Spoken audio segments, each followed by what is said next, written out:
அஸ்ஸலாமு அலைக்கும் வரஹ்மத்துல்லாஹி வபரகாத்துஹு. அற்புதமான வேதமறை குர்ஆன். எனக்கு வழங்கப்பெற்ற அற்புதமெல்லாம் அல்லாஹ் எனக்கு அருளிய வேத அறிவிப்புத்தான்.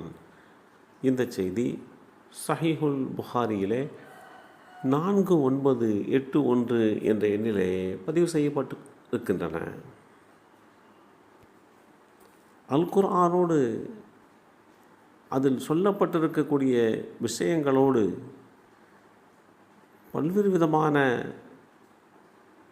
தொடர்புகளையும் இணைத்து பார்க்கின்ற போது குர்ஆனுக்கு அல்லாஹ் மிகப்பெரிய ஒரு ஆற்றலை வழங்கியிருக்கிறான் என்பதைத்தான் புரிந்து கொள்ள முடியும். அல்லாஹு தஆலா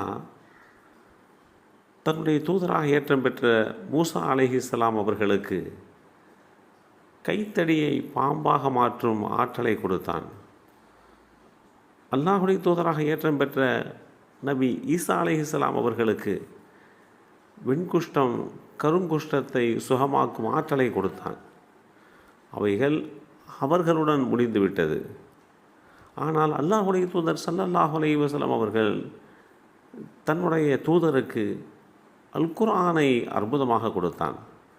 அது இன்று வரை இல்லை, யுகமுடிவு நாள் வரைக்கும் அற்புதமாகத்தான் திகழ்ந்து கொண்டிருக்கும்.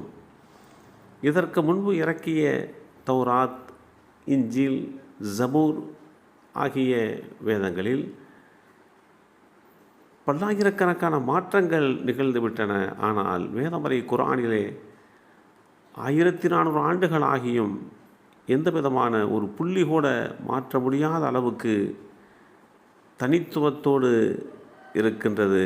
இதனுடைய அற்புதத்திற்கு உண்டான ஒரு எடுத்துக்காட்டாகும். அல்லாஹுடைய தூதர் ஸல்லல்லாஹு அலைஹி வஸல்லம் அவர்களுடைய எதிரிகள், நீங்கள் அல்லாஹுடைய தூதர் என்றால் இதற்கு முன்னர் இருந்த அல்லாஹுடைய தூதர்கள் காட்டிய அற்புதமான செயல்களை, அற்புதங்களை நீங்களும் காட்டுங்கள் என்று இடைவிடாமல் கேட்டுக்கொண்டிருந்தார்கள். அதற்கு அல்லாஹ் பதிலளிக்கின்ற போது அவருடைய இரட்சகரிடமிருந்து அவர் மீது இறக்கப்பட்ட அத்தாட்சிகள் ஏன் இறக்கப்படவில்லை என்றும் அவர்கள் கேட்கிறார்கள். அத்தாட்சிகள் எல்லாம் அல்லாஹ்விடம் உள்ளன, ஏனெனில் நான் வெளிப்படையாக அச்சமூட்டி எச்சரிக்கை செய்பவன்தான் என்று நபியே நீர் கூறுவீராக என்று அல்லாஹுடைய தூதர் அந்த சமுதாய மக்களிடத்தில் கூறுமாறு அல்லாஹ் கட்டளை பிறப்பித்தான். முன்னர் வாழ்ந்த தூதுவர்கள் அற்புதங்களை நிகழ்த்தி காட்டினார்கள். அவர்களுக்கு பின்னால் அடுத்தடுத்து வந்த நபிமார்கள் அவர்கள் காட்டிய அற்புதங்கள் எல்லாம் தற்காலிகமானவையே என்ற அடிப்படையில் தான் பார்க்க முடிகின்றது. ஆனால் அல்லாஹுடைய தூதர் ஸல்லல்லாஹு அலைஹி வஸல்லம் அவர்கள் இறுதி நபியாக இருந்ததனால் இனி எவரும் நபியாக வரப்போவதில்லை என்ற நிலையிலே அவர்களுக்கு வழங்கப்படுகின்ற அற்புதம் இறுதி நாள் வரை நிரந்தரமாக இருக்கக்கூடிய பேரற்புதமாக இருக்க வேண்டியது காலத்தினுடைய கட்டாயமாக இருந்தது. எனவே அத்தகைய பேரற்புதமாக இறுதி நாள் வரை அற்புதமாகவே திகழக்கூடிய குர்ஆனை அல்லாஹ் அருளினான். அந்த குர்ஆன் அற்புதங்களிலேயெல்லாம் மாபெரும் அற்புதமாக திகழ்கிறது என்பதோடு மாத்திரமல்ல, உலகில் இதுவரை எழுதப்பட்ட எந்த நூலும், எந்த வேதமும், எந்த நூலாசிரியரும் இப்படிப்பட்ட ஒரு சவாலை, அறைகூவலை மனித இனத்திற்கு முன் வைத்ததே இல்லை. இந்த அறைகூவல் இதுவரை 14 நூற்றாண்டுகளாக இருந்து கொண்டுதான் இருக்கிறது.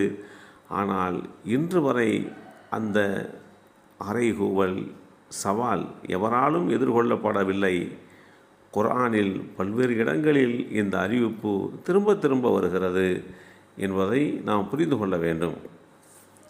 ஆக அரபுலகிலேயே தமது ஆற்றல் மிகு கவிதைகளாலும் வீறு கொண்ட உணர்வுகளாலும் புகழ்பெற்ற லபீத் என்பவர் இதை ஏற்று போட்டியிடுவதற்கு முன்வந்தார். அரபு நாட்டுடைய மூலை முடுக்குகளெல்லாம் கவிதை வெள்ளம் கரை புரண்டு ஓடிக்கொண்டிருந்த காலகட்டத்தில் புனிதமான காபாவில் தொங்கவிடப்படுகின்ற கவிதைகளுக்கு தனி புகழ் இருந்தது.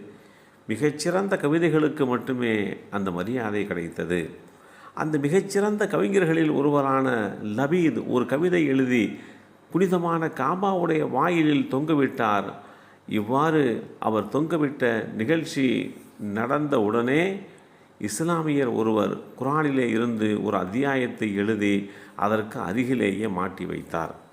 இஸ்லாத்தை அதுவரை ஏற்றுக்கொள்ளாதிருந்த கவிஞர் லபீத் மறுநாள் புனிதமான காபாவில் வாயில் அருகிலே வந்தார். வேதமறை குர்ஆனுடைய அத்தியாயத்தை அதனுடைய வசனங்களை வாசித்தார்.